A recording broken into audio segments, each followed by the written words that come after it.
In today's video, I'm going to try to tell you your future. Maybe pretty close, okay? And if your retirement is anything like mine, this may fit you pretty good and you'll love having this little heads up. You don't like surprises in retirement. So, what do you think your biggest risk in retirement will be? What is it? I'm going to put together a case today that says it's your health. Don't tune out. Most of you folks pre-retirement, all you're thinking about is money, money, money, money. And I'm not saying that's not important, but get ready, that's going to switch for you. Check out the comments in this video, okay? Check them out. Every time I make a video on your health span versus your lifespan versus money, the elder statesmen, the people that are retired say, oh my gosh, it's all about your health. Health is wealth, okay? So read the comments. This will help. I think it's unanimous. It'll become your number one focus, and it's often people's number one regret. What's the point in retiring and retiring early if you got health problems within a few months?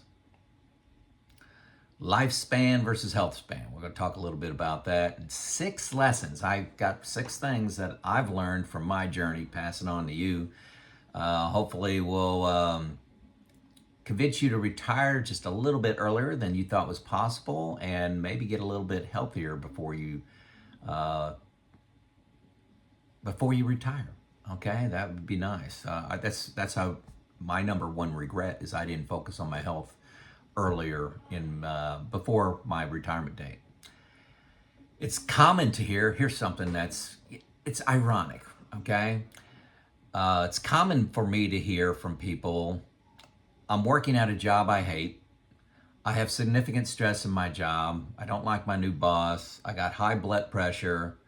I'm eating poorly and I can't exercise because I don't have the time. I'm on this hamster wheel. And I'm doing all this so I can afford my health care insurance. That's why I'm working 1 more year, 2, 3 more years, is because my health care insurance, people are actually, this isn't funny, but it's ironic. People are literally killing themselves to buy health insurance. Let that absorb in your mind for a second here. Now, you working folks, I'm telling you, you're approaching retirement, you're going to discount this. You're going to say, yeah, Joe, I get it, I hear you. Talk to me about money and what you're doing with your money. I'm telling you, within a month, this is the prediction, within a month of your retirement, this is going to hit you, your health span, like a bucket of ice water over your head. It's going to hit you hard. It hit me hard. Hey, I finally figured out I had enough. I retired, and then I'm looking ahead. I was 54, and I'm saying, how many good years am I going to have? How many good, healthy, active years are there going to be? And a lot of that is up to me.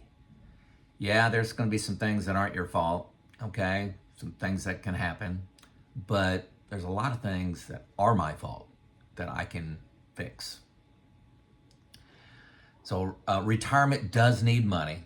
You got to balance what is enough with getting healthy. Based on my coaching, many of you know that I coached over 300 folks. I don't do this anymore on the transition to retirement. It got overwhelming. I couldn't handle it, just to be honest.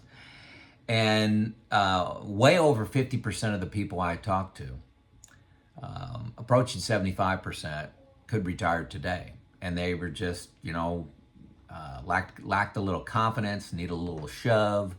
Those are different videos, okay? But it's very common to come up with reasons to push out your retirement and get stuck in that 1 more year. So here's my 6 lessons I learned and I wish I knew before I retired, and 1 regret, okay? Number 1, begin your health journey today. This is my regret. You have no idea what your health span is going to be. You can use some averages and predictions on your longevity, but what's your health span going to be? I know most people wouldn't want to live 15 years in a nursing home, to say, hey, that, I died at 100. Well, most people wouldn't choose that. I wouldn't. When I was working, I always exercised. I always was, I loved exercise.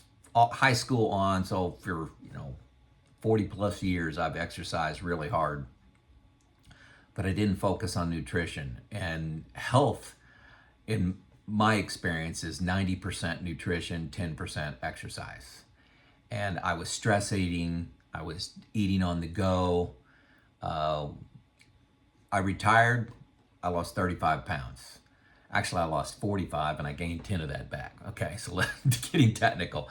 I'm still on that journey to get back. It's still a battle I fight every day, but I'm down 35 pounds.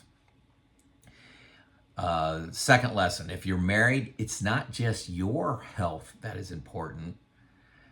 A spouse's health can derail your retirement just as well. If you're feeling perfect and you could hike up Mount Everest, if your spouse has diabetes, your spouse has knee problems, your spouse has some other health issue, guess what? You're going to be the caregiver. You're going to be limited on your travel and what experiences you can have. I know people that can't travel in a car more than 2 hours. Even if you're completely healthy, if your spouse isn't, your plans are altered significantly. Number 3 lesson I learned is don't look for the magic pill or shot. Right now, folks, Ozempic is all the rage. People are taking these Ozempic shots and it's curbing the way I understand it, it curbs your appetite. You can eat whatever you want. It's for type 2 diabetes people, but you're going to lose about 5 to 7 pounds a month with this. Now, don't take this as an advertisement for Ozempic or whatever the generic is. Most of you are old enough to remember the miracle drugs of the past. Remember Fen-Phen in the late 80s, early 90s? Fen-Phen, P-H-E-N, Fen-Phen. 1997, they took it off the market. It was working. It was a miracle drug. Everybody loved it. It's taken off the market because of heart valve problems that resulted in hypertension. Remember that? Remember, you heard it here first, that Ozempic, in a few years, if not sooner, there's going to be some consequence that comes out from taking this miracle, quote, miracle drug. Do the work. My plan, I eat 2 meals a day, 1 ingredient foods. Most people would refer to my diet as ketovore, which is very low carb. I target under 10 carbs a day, which may sound insane to you, but under 10. And I lean heavy towards eating animal products. I eat a lot of meat. I never eat processed foods like it comes in a box, like macaroni and cheese, like donuts, like cake, like breads, rice, cereal. A typical meal for me, like for breakfast, maybe I'll eat like 5 eggs with some spinach or asparagus, maybe some vegetable cooked in there. And I may eat a pound of ribeye steak at night. By the way, I just picked up ribeye steak for $7 a pound. And I actually bought 30 pounds. Yeah, 30 pounds of ribeye steaks. $7 a pound, found it on sale and you have to buy a whole ribeye and then they slice it for you, 1-inch slices. Gonna have that tonight. Another meal, I may eat a pound of hamburger for the meal. Okay, I'll eat a lot of pulled pork ribs, beef roast, salmon, trout. So I eat a lot of fish, pork, beef, chicken. I left chicken off my list. So I eat just a lot of meat and eggs. That's at least 85% of my diet. I do have salads. I love salads, but watch the salad dressing. I have limited veggies, maybe broccoli, cauliflower, things like that, some carrots, Carrots are a little higher in carbs, but so I have those as a small portion on my plate. Sometimes I don't. I just eat a 1 pound ribeye for dinner. That's all I have. And $7 for a meal is not expensive. I also eat limited berries, strawberries, blueberries, raspberries, blackberries. Um, Probably a day doesn't go by that I don't have a handful of those. I eat about 11 a.m. and 5 p.m. So I'm fasting 17 to 18 hours a day. I have nothing in that time period. And a lot of you are probably saying, what? How do you go 17, 18 hours without eating? It's not that hard when you eat dense, high quality foods. It's really not that hard. I don't have the carb crash that most people experience. Exercise, I've got videos on this. Look for those. You can see me wearing a headband. Look for those. I just made them like a week ago. But 3 days a week, I do HIIT training, high intensity interval training, where I'm running these stairs outside, run a hill. 4 days a week, I lift weights and do HIIT training on the elliptical. I only run outside 3 days a week to kind of help my knees. I don't have problems, but I'm trying to prevent problems. The elliptical is basically zero impact. I rarely go a day without exercising, and that's about a 90-minute routine, 7 days a week. You factor in cool down and preparation. That's at least 2 hours of my day, every day, usually first thing. Gets me motivated, gets me excited. Actually, this exercise really, if I miss an exercise, that usually impacts my diet. I may stray on my diet if I miss that. Okay, so that's my routine, and don't look, this one was, don't look for the magic pill or magic shot. I'm concerned about those people taking Ozempic right now, to be honest with you, because history is not on your side of this time is different. Number 4, don't fool yourself like I did and say you're not under stress. This was a huge miss for me. I would have laughed at you a month before I retired, saying that I had stress in my life. And I was running a very large operation. I had a lot of people working for me, had a lot of irons in the fire, a lot of things going on.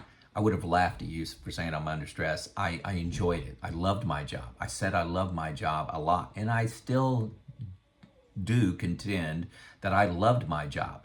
I was just wanting to start a new journey. So if you love your job, and to me, I like to use the analogy of I love going to the beach. I love going to Florida. I love going to the beach. But if I don't go to the beach this year and go to the mountains, that does not mean I didn't love going to the beach. I just like some variety in my life. And so you retire to another journey. You don't retire because you necessarily hate something, okay? I describe the feeling of being stress-free as recognizing that I was carrying a 10-pound weight with me at all times. I'm just walking around with these 2 5-pound dumbbells in my hands, going through life. Didn't even know I had them till I set them down. That's what stress was doing to me. And if you look at a lot of diseases, heart disease for one, even type 2 diabetes, stress induces, you want to get out of that stressful situation. So a lot of times food provides that comfort, that state changer you're looking for. You got deadlines. Even if you love your job, you got deadlines, expectations, you got wins, you got losses, you got drama, you got people issues. Folks, it's real. You're under stress if you're working. If you set the alarm clock in the morning, you're under stress, right? You got a lot of irons in the fire. You come home from work, you got to hurry up and cut grass. What are you going to cook? You got to fix this around the house, answer some emails in the evening, and go back at it the next day. So number 4, this is a big one for you. Maybe worth the whole video, is how do you know when you have enough? And when I say enough, that's in quotes, that's money. And this is, if you're pre-retirement, this is what you're stressed about. And often, you'll come up with a figure of, say, $750,000, and then when you get there, you reset it at $1 million, you reset it at $1.5 million. So how do you know when you got enough?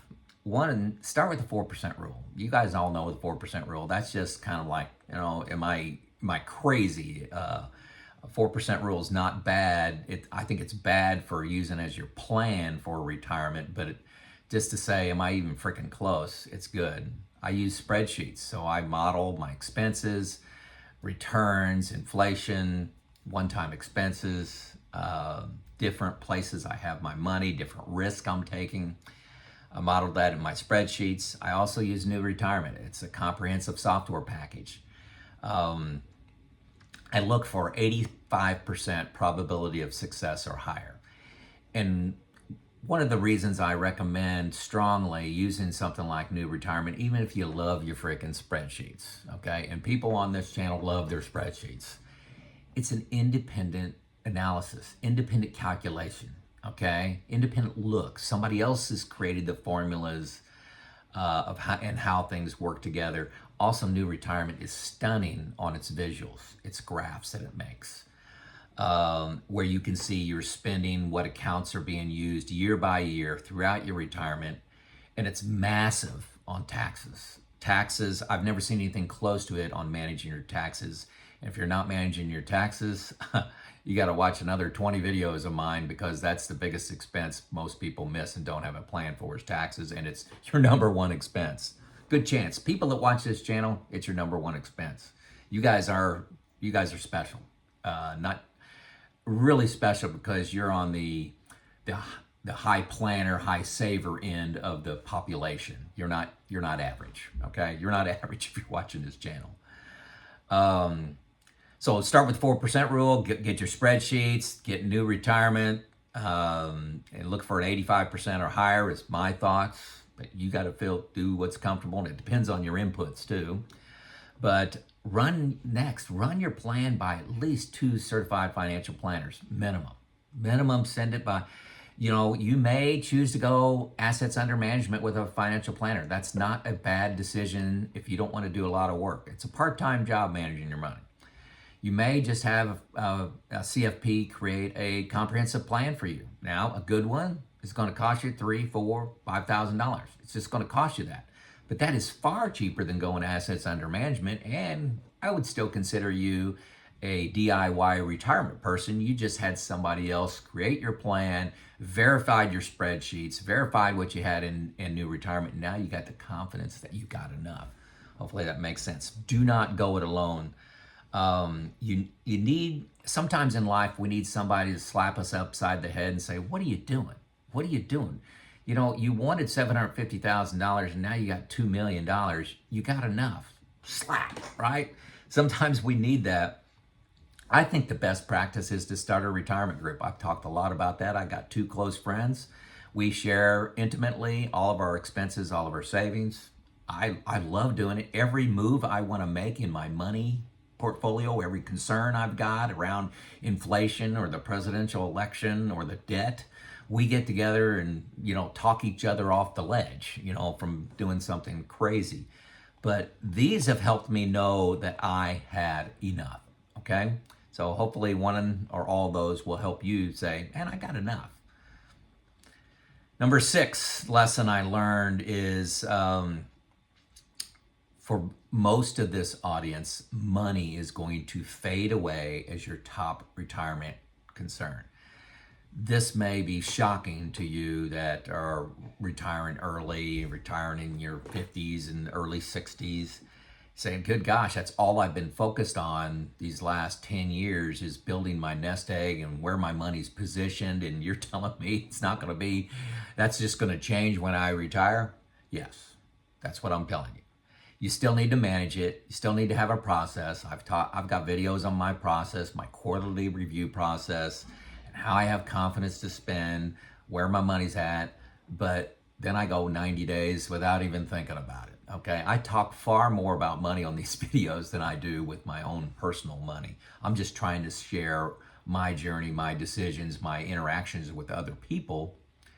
And sometimes these interactions remind me of decisions that I made 2, 3, 4 years ago. So you still need to manage your money, but health will become number 1, I believe, for you. And how long you're gonna, not how long you're gonna live, but how long is your health span? And what's your next journey gonna be? Your next journey, where are you gonna spend your time? you now have all this time that you're not exhausted, you're not thinking about work, you're not talking about work, you're not getting ready to go to work. You've freed up 16 hours a day of what am I going to do with it? What am I going to do with that time? What hobbies am I going to take up? So that's going to be 1 and 2. What am I going to, my health span and my time will be huge from you. And money, I'm not even sure it'll be third. Okay. So what are you going to do with your time? Okay. So those are the 6. For those of you that are retired, was your health span focus a shock for you? Let other people learn from your experience in the comments. I started off with saying you're going to have some great comments for me. So talk about what health means to you in retirement to convince these other folks that it's a big deal. And retiring as early as you can should have a dramatic impact on your health span, especially if you could dedicate a little more time to eating well and exercise and removing all that stress from your life. So leave a comment. For those that are 5 years from retirement or you're on the edge of retirement, do you even think about health span, or all you can think about is, I've got to build this pile of money. I'll think about my health tomorrow. Remember, that was my number 1 regret. It's Joe out.